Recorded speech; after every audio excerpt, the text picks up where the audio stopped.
kochani, z tej strony Szapi i to was serdecznie ponownie na moim kanale. Ostatnio zauważyłam, że mój kanał ogląda dość sporo młodych osób, co mnie naprawdę bardzo cieszy, ponieważ mam takie wrażenie, a przynajmniej chciałabym, żeby tak było, że mój kanał promuje takie fajne, pozytywne wartości i również takie bym chciała wam je właśnie przekazywać, więc cieszy mnie to, że mnie oglądacie i wam bardzo za to dziękuję.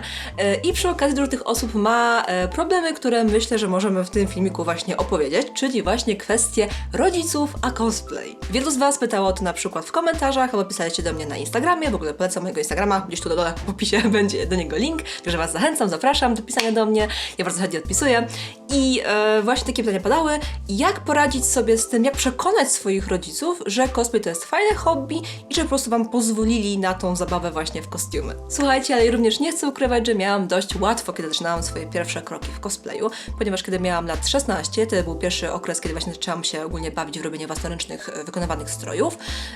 I wtedy właśnie moi rodzice również byli troszkę tacy zdziwieni, co ja robię, ale nie byli negatywnie nastawieni, na pewno nie odradzali mi tego, czy nie próbowali mnie od tego odciągnąć, a wręcz przeciwnie, kiedy zobaczyli, że to naprawdę jest fajne hobby, dużo się nad nim skupiam, poświęcam temu czasu, to stwierdzili, że w sumie czemu nie, pomożemy jej. No i tak samo właśnie moja mama uczyła mnie szyć na maszynie, pokazywała mi różne rodzaje materiału, pomagała mi nawet ścinać peruki na mnie, czy tam jakiś makijaż, więc byłam naprawdę bardzo wdzięczna i ciągle myślę, że bez niej było mi bardzo trudno zacząć, więc w ogóle miłość.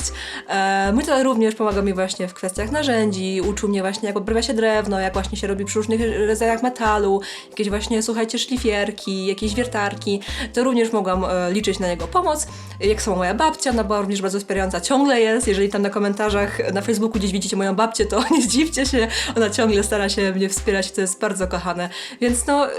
nie ukrywam, że ja miałam farta, ale wiem, że nie wszyscy takiego farta mają i dlatego też ten filmik powstaje. Wydaje mi się również, na wzgląd na to, że jestem troszkę starsza i mam ten swój okres bycia cosplayerem, który robi stroje, nieważne, szkoła, studia, ja robię stroje za sobą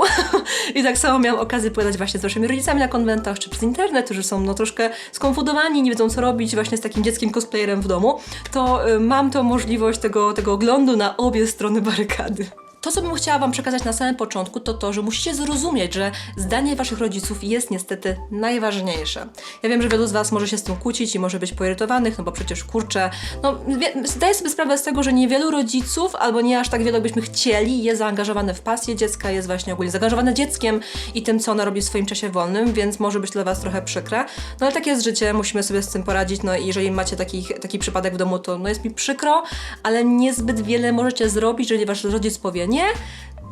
to nie, tak naprawdę jesteście, słuchajcie, pod ich dachem, oni was utrzymują, was karmią, zajmują się waszym życiem, edukacją. Do tego czasu, dopóki tego domu nie opuścicie, musicie się po prostu zgadzać z ich zdaniem i z tym, co powiedzą. Ale ciągle wydaje mi się, że są jakieś sposoby na to, żeby im troszkę ten temat cosplayu, czy temat waszej pasji, właśnie waszego hobby, troszkę przychylić i troszkę właśnie ocieplić tego hobby wizerunek. I mam nadzieję, że w tym filmie znajdziecie parę porad, które wam w tym po prostu pomoże. I myślę, że pierwszym punktem, który chcę wam przekazać na samym początku, jest kwestia szkoły i nauki. Ja wiem, że pewnie przyszliście tutaj troszkę z innym nastawieniem, że co to w ogóle za bullshit, Ola, czemu gadasz mi tutaj kurczę o nauce, to słyszę od moich rodziców, ale proszę wysłuchajcie. Tak naprawdę dla większości osób, które są ciągle w szkole czy tam na studiach, waszym takim naprawdę jedynym obowiązkiem domowym, życiowym jest edukacja. I w tym przypadku, jeżeli ta edukacja zostanie zaniedbana, właśnie wasze oceny będą niskie, będziecie dużo wagarować, czy ogólnie jakąś szkołę olewać i unikać, to jest dla waszych rodziców już jakiś powód, żeby wam zakazać jakichkolwiek innych właśnie hobby, wyjść, czegokolwiek, co może was odciągać właśnie od tej szkoły. Dla większości rodziców wasza edukacja będzie najważniejsza. I to, że macie jakieś hobby poza szkołą, dla nich może być przyjemnym dodatkiem, ale to nie jest dla nich w ogóle istotne, ponieważ oni się martwią o waszą przyszłość, a dla większości ludzi, dla większości właśnie dorosłych osób, to szkoła jest gwarancją przyszłości. Więc jeżeli oni zobaczą, że macie ten kostium rozwalony po całym pokoju, a wasze oceny z matmy to w ogóle są pało i dwóje, no to nie zdziwcie się, że połączą fakty i stwierdzą, że na pewno to jest ten zły cosplay, który was odciąga od nauki. A niech podniesie rękę każdy cosplayer, który czasem zawalił tą kartkówkę albo egzamin na studiach, ponieważ no miał konwent następnego dnia i jakoś tak wyszło i potem musiał poprawiać i Słuchajcie, no nie bądźmy hipokrytami. Myślę, że każdy z nas może się tego przyznać, że czasem zawalił takie właśnie rzeczy, no bo trzeba było robić kostium. A dla naszych rodziców to jest po prostu niedopuszczalne. Dlatego nie dajcie mi argumentów w dyskusji na nie, tylko słuchajcie, uczcie się, starajcie się utrzymać te oceny właśnie dość wysoko, albo jak były wcześniej, przynajmniej nie niżej i pokazujcie im, że właśnie wasze zaangażowanie w szkołę, w jakieś tam obowiązki domowe, typu sprzątanie, gotowanie, jeżeli ktoś tam musi coś porobić, to ciągle one zostaną na takim samym poziomie i cosplay was nie odciąga od tego, co wcześniej było dla nich cenne. Wydaje mi się, że kolejnym punktem, drugim, który możemy podłączyć właśnie pod kwestię jeszcze rodziców i właśnie tego kwestii właśnie obowiązkowości, jest to, żebyście, słuchajcie, nie kłamali waszych rodziców w kwestii cosplayu. Wydaje mi się, że najgorsze, co możecie zrobić w tej sytuacji, to okłamywać waszych rodziców i chować ten kostium przed nimi. Ewentualnie robić go właśnie jakoś poza domem, czy u babci, czy u kogoś innego, po czym ten kostium zanieść na konwent i tam przebrać się w łazience, nie pokazać im w ogóle, co robicie, nie przyznać się, że idziecie na konwent, tylko powiedzieć im, że idziecie, nie wiem, do znajomej na weekend, ewentualnie tam gdzieś. Słuchajcie, to naprawdę szybko może wyjść, ponieważ oni mogą skojarzyć fakty, mogą zadzwonić do babci, do waszej koleżanki, zobaczyć jakieś ścinki materiału, coś pokminić i kiedy to wyjdzie tak naprawdę, ta cała sytuacja i to, że kłamiecie, to jest absolutny koniec dla was, ponieważ zawiedzenie ich zaufania to jest tak naprawdę prosta droga do tego, żeby wam tego zabronili. Rodzic nie jest waszym wrogiem, a przynajmniej nie powinien być, więc mam nadzieję, że po prostu postaracie się go, jednak wciągnąć w to wasze hobby pozytywnie, a niekoniecznie ukrywać to przed nimi, kłamać, jakoś kręcić się w tym, ponieważ kłamstwo ma krótkie nogi i to naprawdę wszystko może wyjść i tak naprawdę może wam wszystko popsuć na przyszłość. I tu przechodzimy do punktu trzeciego, do tego właśnie, jak takich rodziców pozytywnie zaangażować w cosplay i pokazać im, czym naprawdę to jest. Myślę, że na początek dobrym pomysłem będzie pokazanie im cosplayu w formie zdjęć lub nagrań. W taki sposób możecie na przykład dobrać jakieś fajne kostiumy, które są na przykład bardzo skromne, wiecie, jakieś pozakrywane, jakieś ładne sukienki, duże sukienki, właśnie jakieś ciekawe zbroje, ewentualnie jakieś kostiumy, które oni mogą kojarzyć z popkultury, jak Gwiezdne Wojny, albo może jakieś starsze kreskówki, Disney, coś, co oni mogą faktycznie kojarzyć, że istnieje i takie kostiumy możecie im pokazać. Myślę, że warto również pokazać im kogoś z naszego kraju, żeby właśnie po to, żeby oni również skojarzyli, że ten fenomen jest taki fajny i ciekawy i kolorowy również u nas w Polsce i w taki sposób wytłumaczyć im na przykład, że zobacz, ta cosplayerka, ten cosplayer jest bardzo fajny, bardzo mnie inspiruje, od niego się nauczyłem robić jakieś fajne rzeczy, on jeździ na konwenty, pokazuje się na całym świecie, coś takiego, co faktycznie może im przedstawić ten temat takiej bardzo pozytywnej strony. Dobrym pomysłem będzie również pokazanie im nagrania z konwentu, ale pamiętajcie o tym, żeby te nagrania, te vlogi czy tam jakieś filmiki wcześniej samemu oglądnąć i upewnić się, że nie ma w nich naprawdę nic podejrzanego albo nic dziwnego, ponieważ nie byłoby chyba większej wtopy z waszej strony, gdybyście pokazali im jakiś filmik, zobacz, to jest konwent, tam chcę pojechać, a tu jakaś półgła laska przebiega przez konwent, ewentualnie jakiś koleś w koszulce Ahegao, może lepiej nie, więc upewnijcie się wcześniej, że nie będzie przypału. Ewentualnie zabierzcie ich na ten konwent. Ja wiem, że wielu z was może w tym momencie pomyśleć sobie, Ola, to jest takie trochę niebezpieczne, ale właśnie jak tam ktoś się pojawi dziwny i nie będę mógł w stanie tego wytłumaczyć, jest taka szansa. Stąd bym chciała właśnie wam polecić jakieś mniejsze imprezy, na przykład właśnie jakieś festiwale komiksu, jakieś festiwale mangi anime w waszych miastach, coś naprawdę niezbyt dużego, coś, co nie ściąga aż takiej dużej ilości osób, przez co również macie mniejszą szansę na naprawdę bardzo dziwnych ludzi na tym konwencie, jak i również te imprezy nie będą przytłaczać waszych rodziców i nie będą aż takim szokiem kulturowym. Na przykład w moim przypadku moi rodzice albo rodzice moich koleżanek, z którymi jeździłam, odwozili nas czasem na konwenty. I oczywiście nie były to jakieś super dalekie konwenty, jak na przykład Gdańsk, ponieważ pochodziłyśmy z Podkarpacia, ale na przykład Rzeszów, Kraków, byłyśmy parę razy w Warszawie, coś, co jest w miarę blisko i nasi rodzice po prostu spędzali ten czas jakby zwiedzając sobie miasto, jakby pojechali sobie na swoją randkę, na swój weekend, a my w tym czasie właśnie sobie na tym konwencie siedziałyśmy, bawiłyśmy się dobrze i w taki sposób właśnie oni wiedzieli, że nas odwożą, jesteśmy bezpieczne, wiedzą, gdzie jesteśmy, jaki jest adres i tak dalej, a oni po prostu spędzali ten czas miło, przy okazji widząc mniej więcej konwent, widząc tych ludzi dookoła, a my mogłyśmy po prostu bezpiecznie, bez stresu i bez kłótni tam wejść. Więc jest to jakiś sposób może dla was. W sumie tak sobie jeszcze pomyślałam, że przecież wielu cosplayerów było w telewizji jako goście, więc to może być również dobry sposób na to, żeby pokazać waszym rodzicom, wasze właśnie jak te programy są na żywo, jakieś reportaże, jakieś pytania na śniadanie, jakieś takie właśnie programy śniadaniowe. To jest dobry sposób, żeby im przedstawić to hobby w taki sposób, że jednak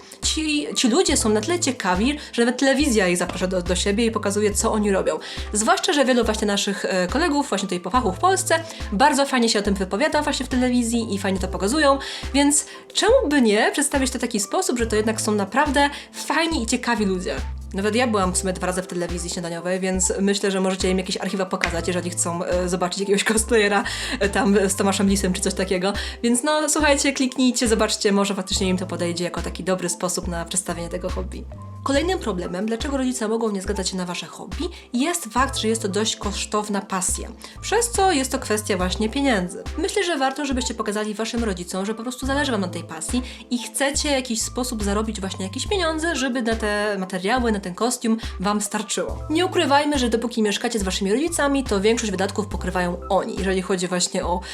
wasze życie. Oczywiście macie jakieś swoje zaskórniaki, jakieś tam oszczędności z urodzin, czy może właśnie jakieś kieszonkowe, ale to nie jest często wystarczająca ilość pieniędzy, żeby taki kostium stworzyć czy kupić. Stąd jest duża szansa, że będziecie po prostu ich prosić o właśnie jakieś rzeczy typu peruki, czy jakieś tam pianki i bardzo często mogą się nie zgodzić. Więc zamiast być rozwydrzonym bachorem, który będzie teraz tupał nóżką, mówił: mamo, jesteś okropna, nie kupisz mi peruki, to może, słuchajcie, zarób na nią. Oczywiście jako nieletni nie możecie pracować na jakieś umowy, więc to odpada, ale co wy na to, żeby zaoferować na przykład waszej babci czy sąsiadowi, że na przykład będziecie wyprowadzać ich psa, albo ich ogródek skosicie, trawę skosicie, pomożecie im właśnie w pracy, tam na polu, czy w ogródku, możecie ewentualnie pomóc mamie z jakąś pracą domową, którą zazwyczaj omijacie, a tu możecie na przykład pokazać im, że mamo, bardzo chętnie pomogę ci na przykład umyć te wszystkie naczynia, albo pomóc ci tam z kiszeniem ogórków, w ogóle nie wiem, wymyślam teraz, ale coś, co jest dość dużą ilością pracy, a za to możecie powiedzieć, jeżeli uznasz, że robię dobrą robotę i uznasz, że ci pomagam bardzo fajnie, to może byś mi się dorzuciła do jakiegoś właśnie kostiumu. Pomyślcie, co lepiej brzmi. Mamo, ja chcę, kup mi i tupnę nóżką, czy mamo, pomogę ci z tym, zrobiłam dzisiaj to i to i to, ewentualnie jeszcze zrobię to, czy byś chciała się dorzucić do mojego kostiumu? No, dla mnie myślę, że odpowiedź jest prosta. Ja naprawdę uważam, że im wcześniej zaczyna się pracować, tym lepiej, tym właśnie bardziej się dostrzega wartość pieniądza i również tak mam takie myśli, że wasi rodzice mogą w taki sam sposób na to spojrzeć i pomyśleć sobie, że faktycznie jesteście robotni, chętni i chcecie jakby troszkę więcej tej energii włożyć w tą waszą pasję, w to, co właśnie chcecie osiągnąć, niż tylko być roszczeniowym i tupać nóżką i mówić, że się chce. No, myślę, że dla waszych rodziców to będzie bardzo dobry argument, żeby właśnie wam pozwolić na to hobby. Kolejnym punktem, bo już chyba 5, jeżeli dobrze liczę, będzie fakt, że wasi rodzice mogą często się nie zgadzać, ponieważ te kostiumy są strasznie dziwne. Warto, żebyście zrozumieli, że większość osób dorosłych jest po prostu pragmatyczna. Czyli jakby jeżeli zobaczą, że ten kostium jest naprawdę bardzo dziwny, jest to jakaś kosmiczna zbroja albo jakaś sukienka, kurczę, w ogóle w brokat i falbanki i pomyślą sobie, no okej, gdzie ten kostium, gdzie ten ubiór mogą jeszcze założyć oprócz jednego konwentu na cały rok? No tak naprawdę niezbyt możecie go ubrać na co dzień, co dla nich jest po prostu beznadziejne i jakby bezsensowne, ponieważ no, wasz rodzic chciałby, żebyście te rzeczy używali wielokrotnie. Również jeżeli kostium jest strasznie dziwny i ewentualnie bardzo odkryty, jak na przykład właśnie jakieś bikini armory, czy kurczę ogólnie stroje, w których dekolt i tyłki latają wszędzie, to myślę, że to nie jest dobry pomysł, żeby te stroje akurat koniecznie robić jako swoje pierwsze kostiumy. Proponuję wam raczej pokazać waszym rodzicom swoje pierwsze pomysły na kostiumy jako rzeczy proste i ewentualnie jakieś takie casualowe, czyli kostiumy, które byście mogli normalnie założyć na co dzień. Zastanówcie się, czy są jakieś kostiumy, które byście mogli założyć na przykład do szkoły. I to brzmi śmiesznie, ale pomyślcie o tym. Na przykład kostiumy z Gravity Falls, gdzie macie po prostu jakieś spódniczki i jakieś sweterki lub bluzy, czapki. Bardzo często w nowoczesnych anime możemy spotkać postacie, które mają na przykład jakieś bluzy z klubów sportowych, czy jakieś spódniczki, czy jakieś fajne kolorowe spodnie. Coś, co faktycznie można założyć na ulicę na co dzień, a ciągle będzie cosplayem. Takie elementy kostiumów możecie również dorwać w lumpeksach, co sprawia, że dla waszych rodziców to będzie, to jest tanie, tanie, to fajnie, że kupiła to za 5, okej, jeżeli to jeszcze wykorzysta na co dzień, w ogóle super. A dla Was również to będzie plus, ponieważ zazwyczaj na początku swojej przygody cosplayowej niezbyt wiecie, jak się robi wykroje, właśnie jak się szyje, więc taki kostium z lumpeksu będzie po prostu idealnym rozwiązaniem. Prosty, tani, codzienny, myślę, że i dla Was będzie to dobra opcja, i dla Waszych rodziców. A jakieś armory, rogi, uszy i ogony możecie robić później, kiedy się na przykład z tym oswoją, że mają dziwne dziecko w domu, także dajcie im trochę czasu, żeby oni to po prostu podłapali, a potem się rozkręcicie. Punkt 6 to fakt, jak dużo umiejętności daje Wam cosplay. Wytłumaczcie im na przykład, jak obsługujecie maszynę do szycia, możecie coś uszyć właśnie, jakieś zasłony, skrócić sobie spodnie, jakieś obrusy, poduszki. Możecie im po prostu pokazać, że mamo, dzięki temu, że uszyłem sobie ten kostium, teraz mogę się uszyć na przykład właśnie jakiś fajny obrus. Możecie pochwalić się tym, że na przykład potraficie ścinać włosy, ponieważ peruki nie mają dla Was żadnych już tajemnic przed ścinaniem. Tak samo makijaż, ewentualnie właśnie jakieś malowanie, drobne majsterkowanie w domu, jakieś właśnie używanie farb, szpachli, tynku, bawienie się w drewnie, jakieś plastiki, wkręty, wiertarka. Naprawdę to wszystko brzmi tak w sumie śmiesznie dla nas, no przecież to jest coś normalnego dla cosplayera, żeby takie rzeczy używać, ale dla normalnej osoby, która jakby ich hobby jest czytanie książek, to ciągle wydaje mi się, że takie umiejętności mogą być jakby w jakiś sposób zachwycające. Wielu rodziców może sądzić, że cosplay jest po prostu bezwartościowym hobby, które Was tylko odciąga od nauki, więc koniecznie pokażcie im, jak wiele umiejętności Was to hobby nauczyło. A punkty bonusowe możecie zdobyć, kiedy pokażecie im te umiejętności w praktyce, więc nie bójcie się właśnie siąść, zrobić coś fajnego w domu, koniecznie właśnie jakieś majsterkowanie, jakieś szycie, coś, co im zaimponuje i pokaże, że ta córka, ten syn jest jednak przydatny. Kolejnym punktem będzie to, że z cosplayu można również troszkę zarobić na przyszłe stroje albo ogólnie. Kiedy już macie troszkę doświadczenia z tego, co robicie, na przykład właśnie w pocinaniu peruk, czy właśnie robieniu jakichś uszek, ogonów, malowaniu kogoś na konwencie, kiedy macie te umiejętności, które już możecie jakby w jakiś sposób spieniężyć, możecie właśnie Waszym rodzicom potem pokazać, że na przykład hej mamo, zobacz, zrobiłem takie rzeczy dla mojej koleżanki, czy dla kogoś w internecie, sprzedałem taki przedmiot i dzięki temu mam troszkę więcej kieszonkowego. Niestety bardzo wielu rodziców ciągle patrzy na hobby swojego dziecka pod względem tego, jaki jest z tego tak naprawdę przychód, czy coś z tego będą miały. Nawet jeżeli to nie jest przychód teraz, to może właśnie wysyłają Was na różne właśnie jakieś zajęcia pozalekcyjne, po to, żebyście w przyszłości mieli jakiś dodatkowy właśnie atut w Waszym rękawie. Co nie jest niczym złym, oni po prostu się martwią o Waszą przyszłość. Stąd, jeżeli im właśnie pokażecie, że to hobby jednak faktycznie może Wam przynieść jakieś małe dodatkowe pieniądze, czy jakieś właśnie zlecenia, czy coś, jeżeli faktycznie coś się wydarzy i potrzebujecie dodatkowych pieniędzy i cosplay Wam w tym może pomóc, jest ciągle jakimś atutem dla Was i właśnie dla Waszej sprawy. W takim przypadku koniecznie pochwalcie im się tym, co wygracie na przykład na konkursach cosplay, tam czasem są właśnie jakieś narzędzia, czy nawet gotówka jest czasem do wygrania, więc to również może być coś, co dla nich będzie takim namacalnym dowodem na to, że to hobby jednak coś przynosi. Na przykład oprócz nieprzespanych nocy, czy syfu w pokoju dziecka, więc warto im pokazać dobre strony tego hobby. Kolejnym dobrym sposobem na to, żeby pokazać Waszym rodzicom, że jednak nie jesteście na tym konwencie, czy tym w cosplayu tacy trochę rzuceni sami sobie, jest na przykład pójście na konwent, czy właśnie robienie cosplayu z kimś starszym. To może być na przykład jakaś starsza koleżanka ze szkoły, z Waszego miasta, czy nawet z internetu, ale konieczne jest, żeby ta osoba właśnie poznała się wcześniej z Waszymi rodzicami. Żeby oni zrozumieli, że ta osoba jest jakby prawdziwa, odpowiedzialna, dorosła, zwłaszcza jeżeli jest pełnoletnia, to już jest w ogóle super. I w taki sposób ten człowiek, ten właśnie Wasz znajomy, może być takim Waszym opiekunem w tym wszystkim i właśnie na przykład przez to, że będzie on pełnoletni i pokaże Waszym rodzicom, że jest jakby takim Waszym autorytetem, kimś, kto będzie Was pilnował w tym tak właśnie szałowym świecie, sprawi, że Wasi rodzice mogą po prostu bardziej ufać i Tobie, i tej osobie, przez co będzie Wam na przykład łatwiej jeździć na konwenty. Tu Was jednak muszę ostrzec ponownie, żebyście wcześniej sprawdzili, kogo przedstawiacie swoim rodzicom. Także koniecznie upewnijcie się, że taka osoba jest faktycznie odpowiedzialna i reprezentatywna. Wyobraźmy sobie taki sielski obrazek, niedziela po południu, obiadek, rosołek, słuchajcie, kotlecik, przychodzi Asia, mamo, tato, to jest moja koleżanka z konwentów, ona Wam powie, jak na konwentach jest, po czym taka Asia, czy tam jakakolwiek Krysia przychodzi i mówi o tym, słuchajcie, tak, jest super, chodzimy sobie właśnie na smyczach, prowadzimy się na smyczach, są hentai nights, ludzie chodzą półgoli, ewentualnie tam, wiecie, jakiś tam cosplay może nazisty, albo jakiś perwert przyjdzie pod szkołę. Ja już widzę tymi oczami wyobraźni, jak mamie wypada widelec z ust i w ogóle ojciec robi czerwony, więc to chyba przyniosłoby trochę więcej szkody niż pożytku. Więc zastanówmy się, czy taką Asię, Krysię, Basię warto przedstawić od razu, a nie lepiej sprawdzić właśnie, co ona powie i jakie ona podejście do różnych rzeczy. Takim ostatnim punktem, który chcę wam przekazać, będzie fakt, żebyście nie byli zbyt uparci w tym wszystkim. Wiem, że ta sytuacja może być dla was stresująca i na pewno dla takiej młodej osoby, która po prostu podłapuje nowe hobby, która ją absolutnie fascynuje, inspiruje i chce być tym cosplayerem, może być naprawdę bardzo ciężkie, może być po prostu ciężka odmowa waszych rodziców, niezrozumienie waszych rodziców i najgorsze, co możecie zrobić w takiej sytuacji, to bycie roszczeniowym, agresywnym i nieustępliwym. Im mocniej naciskacie na waszych rodziców, tym będzie gorzej. Musicie dać im czas, żeby oni po prostu przemyśleli tą całą sytuację i koniecznie poinformujcie ich tak może 3-4 miesiące wcześniej przed konwentem, że w ogóle taka myśl konwentu jest w waszej głowie, ponieważ jeżeli powiecie im to na przykład tydzień przed, mamo, idę na konwent i już chcę iść, kurde, w cosplayu, to jest bardzo mała szansa, że oni się w ogóle zgodzą. Tłumaczcie im spokojnie i powoli, czym jest cosplay. Czekajcie właśnie na dobry moment, lepszy humor, właśnie jakiś spokojny dzień, niekoniecznie między obiadem, pracą, a jakimś tam dodatkowymi zajęciami, tylko na spokojnie usiądźcie, pokażcie im na komórce, na komputerze te zdjęcia, te filmiki, które wam wcześniej wspominałam. Opowiadajcie o tym, dlaczego chcecie to robić i nie tego, że będzie fajnie, tylko na przykład mamo, chcę się rozwijać pod względem szycia, chciałbym nauczyć się lepszego makijażu, chciałbym nauczyć się malowania, to mnie inspiruje, chcę być na konwentach, ponieważ tam są ciekawi ludzie i mogę się czegoś nauczyć. Pokażcie im to naprawdę w dobrym świetle i na spokojnie, bez krzyku, bez płaczu i bez bycia po prostu rozwydrzonym bachorem. Nie wiem, czy to jest kwestia tego, że jestem po psychologii, czy tego, że po prostu u mnie w domu było takie podejście, że wszystko da się rozwiązać rozmową. I wierzę w to, że dopóki rozmawiamy, dopóki staramy się właśnie słuchać tej drugiej osoby, iść na jakieś kompromisy,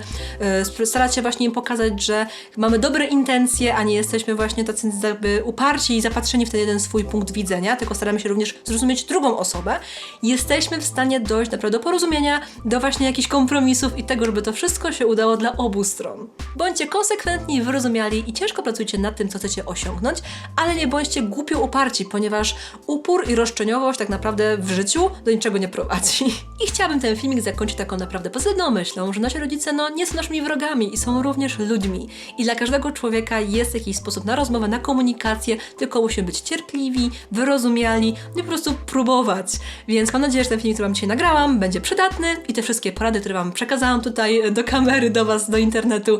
również wam się przydadzą w przyszłości. A jeżeli macie taką ochotę, to myślę, że również możecie pokazać ten filmik swoim rodzicom. Dzień dobry, panie tato, pani mamo, nazywam się Ola i robię takie właśnie filmiki w internecie do ludzi w moim wieku, czy właśnie młodszych, do waszych dzieci, gdzie pokazuję, że cosplay jest fantastycznie rozwijającym hobby i mam nadzieję, że w tym filmie właśnie pokazałam troszkę właśnie waszego podejścia, jak i również naszego cosplayowego podejścia tego tematu i ten filmik się po prostu wszystkim przydał. Koniecznie podzielcie się ze mną waszymi historiami na dole w komentarzach. Dajcie mi znać, czy wam się udało waszych rodziców przekonać, może ten filmik się wam przydał, a może macie jakieś inne spostrzeżenia. Mam też Facebooka, Instagrama i Twittera, do czego was serdecznie zapraszam, ale są tutaj w opisie linki, możecie sobie poklikać i przy okazji na Twitterze jest dużo memiczków o kotach i o życiu i ogólnie kocham memy, więc zapraszam was serdecznie. Z tej strony będzie więcej moich filmików, a z tej strony na przykład będzie moja subskrypcja, ewentualnie bycie moim patronem na Patronite. Szczególne buziaki dzisiaj wysyłam do moich patronów.